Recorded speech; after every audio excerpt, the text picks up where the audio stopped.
Hello guys, என் பேர் Loki. Welcome back. இன்றைக்கி நம்ம பார்க்க போகிறது டிராகன் ஸ்லேயர்ஸ் பியர்லெஸ் ரெக்ரெஷனோட எபிசோடு 8. எபிசோடு 7 மிஸ் பண்ணவங்க டிஸ்கிரிப்ஷனில் இருக்க லிங்க்கை யூஸ் பண்ணிக்கோங்க. வீடியோ ஸ்டார்ட் ஆகிறதுக்கு முன்னாடி அந்த லைக் பட்டனை ஒரு தட்டிட்டு நம்ம சேனலுக்கு சப்ஸ்கிரைப் பண்ணிக்கோங்க. சரி வாங்க, டைம் வேஸ்ட் பண்ணாமல் இப்போ எபிசோடுக்குள்ளே போகலாம். எபிசோட ஸ்டார்டிங்லேயே அந்த ஆள் நம்ம ஹீரோவோட அப்பாவை கலாய்க்கிறான். செம போதையில் இருந்தும் இவன் ரூமுக்குள்ளே இவ்வளவு சைலண்டாக நுழைஞ்சதை பார்த்து நம்ம ஆளுக்கு ஷாக் ஆகுது. நீ யார், எப்படி உள்ளே வந்தேன்னு நம்ம ஆளு கேட்க அவன் அதையெல்லாம் இக்னோர் பண்ணுறான். ஃபைட்டில் உனக்கு இன்டர்னல் இன்ஜூரி ஆச்சு, அது எப்படி அடுத்த செகண்டே க்யூர் ஆச்சுன்னு அவன் கேட்க நம்ம ஆள் சீக்ரெட் ஹீலிங் ஃபேக்டரை அவன் நோட் பண்ணிட்டான்றத புரியுது. ஆனால் நம்ம ஆளு நீ என்ன பேசுறேன்னே புரியலன்னு மழுப்புறான். ஆனால் அந்த ஸ்ட்ரேஞ்சர் டக்குன்னு நம்ம ஆளோட ரிஃப்ளெக்ஸஸை டெஸ்ட் பண்ண சடனாக அட்டாக் பண்ணுறான். பெட்டில் படுத்துக்கிட்டே நம்ம ஆளு அதை மின்னல் வேகத்தில் எஸ்கேப் ஆக அந்த அட்டாக் பெட்டை கிழிக்குது. இவன் அசாசின் லெவல் கில்லருன்றத நம்ம ஆளு புரிஞ்சுக்கிறான். பரவாயில்லையே, பையன் நிறைய ட்ரிக்ஸ் வச்சிருக்கான்னு அந்த ஸ்ட்ரேஞ்சர் ஹாப்பி ஆகுறான். இவன் செம்ம டேஞ்சர்னு புரிஞ்சுக்கிட்ட நம்ம ஹீரோ ஷிஃப்ட் ஸ்டெப்ஸ், ப்ரைஸர் ஸ்டாப், கிரிட்டிக்கல் ஸ்ட்ரைக்குன்னு எல்லா ஸ்கில்ஸையும் ஒன்றா சேர்த்து ஒரு மரண கவுண்டர் போடுறான். இவனை இப்போவே காலி பண்ணலைன்னா நாம க்ளோஸ்னு நம்ம ஆளு கில்லிங் அட்டாக்கை இறக்குறான். ஆனால் அந்த ஸ்ட்ரேஞ்சர் அந்த அட்டாக்கை ரொம்ப அசால்ட்டாக பிளாக் பண்ணி உன்னோட ஃபைட்டோட ஸ்டைலு பார்க்க ஒரு மெர்சனரி மாதிரில இருக்குன்னு சொல்லி ஷாக் கொடுக்குறான். அதை கேட்டதும் நம்ம ஆளு அலர்ட் ஆகி தன்னோட ஸ்டாண்ட்ஸை ரீசெட் பண்ணுறான். இவனுக்கு நம்மளை பற்றி என்ன தெரியும்னு நம்ம ஆளு யோசிச்சுக்கிட்டு இருக்கும்போது அந்த ஆளு உடம்புல இருந்த போர்வையை கலட்டிட்டு ஸ்வாடோட கெத்தா நிற்கிறான். ஃபைட்டோட ஸ்டைலை கைவிட்ட ஒரு ட்ரேக்கர் பார்க்க இப்படித்தான் இருப்பான்னு அவன் கேஷுவலாக சொல்கிறான். அப்போ தான் நம்ம ஆளுக்கு புரியுது இவன் தன்னோட பாஸ்ட் லைஃப்பை கண்டுபிடிக்கல, வெறும் ஃபைட்டு போகிற இன்ஸ்டிங்க்டை வச்சு தான் கெஸ் பண்ணுறான்னு. ஆனால் இவன் கண்டிப்பாக ஒரு ரெட் நைட் லெவல் மான்ஸ்டராக தான் இருக்கணும்னு நம்ம ஆளு கணக்கு போடுறான். அது மட்டும் இல்லாமல் நம்ம ஆளு வச்சிருக்கிற அந்த சீப்பான ஸ்வாடை பார்த்துட்டு இவ்வளவு டேலண்ட் வச்சிருக்க உனக்கு இந்த மொக்க ஸ்வாடு ஒரு கேடான்னு அந்த ஆளு ஜோக் பண்ணுறான். அவன் நினச்சதை விட ரொம்ப டேஞ்சர்னு நம்ம ஆளு இன்னும் அலர்ட் ஆகுறான். ஃபைட்டு பெருசாகிறதுக்குள்ள சடன்லி அங்கே ஆண்ட்ரே என்ட்ரி கொடுக்குறான். உடனே அந்த ஸ்ட்ரேஞ்சர் நான் இந்த அகாடமியோட கார்டன் டெக்ஸ்டர்னு சொல்லி அப்படியே நைஸாக பல்ட்டி அடிக்கிறான். ஆனால் நம்ம ஆள் அதை நம்புறதா இல்லை. ஆண்ட்ரே நம்ம ஆளை பார்த்து ட்ரீட்மெண்ட் முடிஞ்சதும் உடனே வந்து பாருன்னு ஆர்டர் போட்டுட்டு கிளம்புறான். நம்ம ஆள் அங்கிருந்து கிளம்பும்போது டைம் இருந்தா வெஸ்டர்ன் கிரீன் ஹவுஸுக்கு வா, உனக்கு யூஸ்ஃபுல்லாக ஏதாச்சும் கற்றுக் கொடுக்குறேன்னு டெக்ஸ்டர் கூப்பிட்றான். ஆனால் நம்ம ஆள் சும்மா கெத்தா அதெல்லாம் தேவையில்லைன்னு மூஞ்சில் அடித்த மாதிரி சொல்லிட்டு அங்கேருந்து கிளம்புறான். அவன் போகிறத பார்த்து உன் அப்பன் ஆர்த்தர் மாதிரியே உனக்கும் வாய் ரொம்ப நீளம்னு டெக்ஸ்டர் கத்துறான். தனியாக நடந்து போகும்போது நம்மளால் யோசிக்கிறான், இவன் போடுற கார்டன் வேஷத்தை எவனும் நம்ப மாட்டானே. ஏன்னா இவன் நம்ம அப்பாவை பேரை சொல்லி கூப்பிடுறான். பார்த்த உடனே நம்மளை அடையாளம் கண்டுபிடிச்சிருக்கான். அப்போதான் நம்ம ஆளுக்கு அந்த பாயிண்ட் கனெக்ட் ஆகுது. ஆண்ட்ரேவை மட்டும் தன்னோட ஒரே டிசபிளாக வச்சிருந்த அந்த மாஸ்டர் இவர் தான். அப்படின்னா இவர் தான் அந்த புகழ்பெற்ற டியூக் டிராக்கர், அதாவது கெயில் நைட்டு. ஒரு ஒட்டுமொத்த கிங்டமே தனியாலாம் நின்று எதிர்த்து மாஸ் காட்டின அந்த லெஜெண்டரி பிளாக் நைட்டு தான் இப்போ இந்த அகாடமியில் குடிகார கார்டனராக வேஷம் போட்டுட்டு சுத்துறான்ற அசல் உண்மை நம்ம ஆளுக்கு இப்போ அக்யூரேட்டாக ஸ்ட்ரைக் ஆகுது. இப்படிப்பட்ட ஒரு மாசான லெஜெண்ட் பப்ளிக் லைஃப்ல இருந்து காணாமல் போய் இந்த அகாடமிலே வந்து ஒளிஞ்சிருக்கான்னு நம்ம ஆளு செம ஷாக் ஆகுறான். அது மட்டும் இல்லாமல் ஆண்ட்ரே இங்கே வந்ததுக்கு காரணமே இந்த டெக்ஸ்டர் தானேன்னு அவனுக்கு டவுட் வருது. டெக்ஸ்டருக்கு பிளாக் கலர் பிடிக்குன்றதால அவன் பிளாக் நைட்டாகவே மாறுறான்ற ஒரு மொக்க ரூமர் கூட நம்ம ஆளுக்கு ஞாபகம் வருது. ஆனால் அதை விட முக்கியமாக அந்த டியூக் ட்ரேக்கருக்கு இப்போ தன் மேலே ஒரு கண்ணு இருக்குன்றத நம்ம ஆளு புரிஞ்சுக்கிறான்.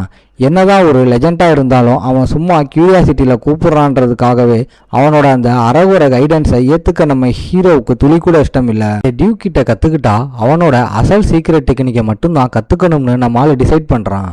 அதுக்காக அவனுக்கு இருக்கிற இன்ட்ரெஸ்ட்டை இன்னும் அதிகமாக்க பிளான் போடுறான். கொஞ்ச நாள் அப்படியே போகுது.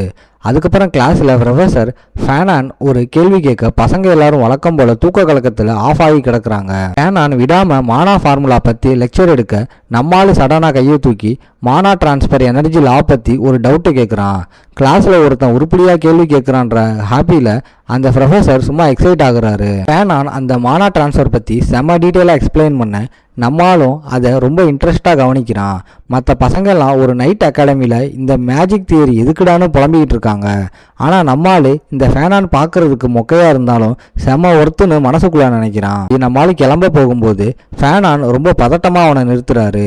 இத்தனை வருஷத்தில் என் லெசனை இவ்வளோ இன்ட்ரெஸ்டாக கவனித்த ஃபஸ்ட்டு ஸ்டூடெண்ட் நீ தான், எனக்கு ரொம்ப சந்தோஷமாக இருக்குன்னு சொல்கிறாரு. அதோட நம்ம ஆளை அவரோட ரிசர்ச் லேபுக்கு இன்வைட் பண்ணுறாரு. அது மட்டும் இல்லாமல் நான் டெலோவா மேஜிக் யூனிவர்சிட்டியோட ஸ்காலர்ஷிப் அலுமினஸ் அப்படிங்கிற சீக்ரெட்டையும் சொல்கிறாரு. அந்த பேரை சடன்லி கேட்டதும் நம்ம ஹீரோ ஒரு செகண்ட் டோட்டலா ஆஃப் ஆகி ஷாக் ஆகுறான். மேஜிக் கூட க்ளோஸ் ஆகுறதுல தப்பு இல்லைன்னு நம்மால் அந்த இன்விடேஷனை கெத்தா அக்செப்ட் பண்ணிக்கிறான். ஏன்னா கராரான நைட்டுகளை விட மேஜிக் தெரிஞ்ச மேஜிக்கல் ஆளுங்க தான் நல்ல வேவாக இருப்பாங்கன்னு கணக்கு போடுறான். அங்கிருந்து கிளம்பும்போது இந்த ஃபேனை நமக்கு சாதகமாக யூஸ் பண்ணிக்க முடியுமான்னு டெஸ்ட் பண்ண நம்மால் டிசைட் பண்ணுறான். நான் யாரோ தன்னை மறுபடியும் நோட் பண்ணுறதை நம்மால் சடனாக சென்ஸ் பண்ணுறான். வெளியில் வந்து பார்த்தா நம்ம குடிகார லெஜண்ட் டெக்ஸ்டர் அங்கேயே பதுங்கி நிற்கிறான். இந்த கேடட் பையன் நம்மளை ஒரு வாரமாக வெயிட் பண்ண வச்சுட்டான்ற கடுப்போட ஒரு வழியா முடிவு எடுத்துட்டியா தம்பின்னு டெக்ஸ்டர் கேட்குறான். கூப்பிட்டும் நீ என் கிரீன் ஹவுஸுக்கு வரல, என் இன்விடேஷனுக்கு பின்னாடி ஒரு வெறித்தனமான கோச்சிங் இருக்குன்றது உனக்கு புரியலையான்னு டெக்ஸ்டர் கம்ப்ளைண்ட் பண்ணுறான். ஆனால் நம்மால் வழக்கம் போல எனக்கு இதில் துளி கூட இன்ட்ரெஸ்ட் இல்லைன்னு அசால்ட்டாக ரீடேக் கொடுக்குறான். உங்கள் டேலண்ட் எனக்கு தெரியும், ஆனால் என் ஓன் ட்ரைனிங் நடுவில் இந்த மாதிரி டிஸ்ட்ராக்ஷனுக்கு எல்லாம் என்கிட்ட டைம் இல்லைன்னு நம்மால் கூலாக சொல்கிறான். ஆனால் டெக்ஸ்டர் சடனாக ஆரா ப்ரெஷரை ரிலீஸ் பண்ணி உன் சாக்கையெல்லாம் நான் கேட்க மாட்டேன்னு மிரட்ட நம்மால் டேஞ்சரை சென்ஸ் பண்ணி அலர்ட் ஆகுறான். ஆனால் நம்மால் ரியாக்ட் பண்ணுறதுக்குள்ள டெக்ஸ்டர் சும்மா கேஷுவலாக ஒரு அடி அடித்து நம்ம ஆளை அங்கேயே நாக் அவுட் பண்ணிடுறான். கொஞ்ச நேரம் கழிச்சு நம்ம ஆளு கண்ணை முழிச்சு பார்க்குறான். நாம் வெயிட் பண்ண வச்ச கடுப்பில் இந்த ஆளு நம்மளை நாக் அவுட் பண்ணி கடைசியில் அந்த வெஸ்டர்ன் கிரீன் ஹவுஸுக்கே தூக்கிட்டு வந்துட்டான்றது நம்ம ஆளுக்கு புரியுது. இங்கே டெக்ஸ்டர் எதுவுமே நடக்காத மாதிரி சும்மா ஜாலியாக சீன் காட்ட, யோ என்ன கிட்னாப் பண்ணிட்டியான்னு நம்ம ஆளு ஸ்ட்ரைட்டாக கேட்குறான். அதுக்கு டெக்ஸ்டரும் வெக்கமே இல்லாமல், ஆமாடா தம்பி உன்னை தூக்கிட்டு தான் வந்தேன், ஏன்னா உன் மேலே எனக்கு ஒரு கண்ணு விழுந்துருச்சுன்னு செம்ம ஜாலியாக கன்ஃபார்ம் பண்ணுறான். டெக்ஸ்டர் இனி நடிக்க போகிறது இல்லைன்னு தெரிஞ்சதும் நம்ம ஆளு ஸ்டெப்ஸ் போட்டு அங்கிருந்து எஸ்கேப் ஆக பார்க்குறான். ஆனால் டெக்ஸ்டர் மின்னல் வேகத்தில் அவனுக்கு முன்னாடி வந்து நின்று அசால்ட்டாக வழியை மறைக்கிறான். ஹீரோ ஸ்வாடோட நிற்க அடுத்த செகண்டே டெக்ஸ்டர் அவனுக்கு பின்னாடி வந்து நின்று ஷாக் கொடுக்குறான். ரெண்டு பேருக்கும் நடுவில் நடக்கிற வெறித்தனமான மோதலில் அந்த இடமே தூசி பறக்குது.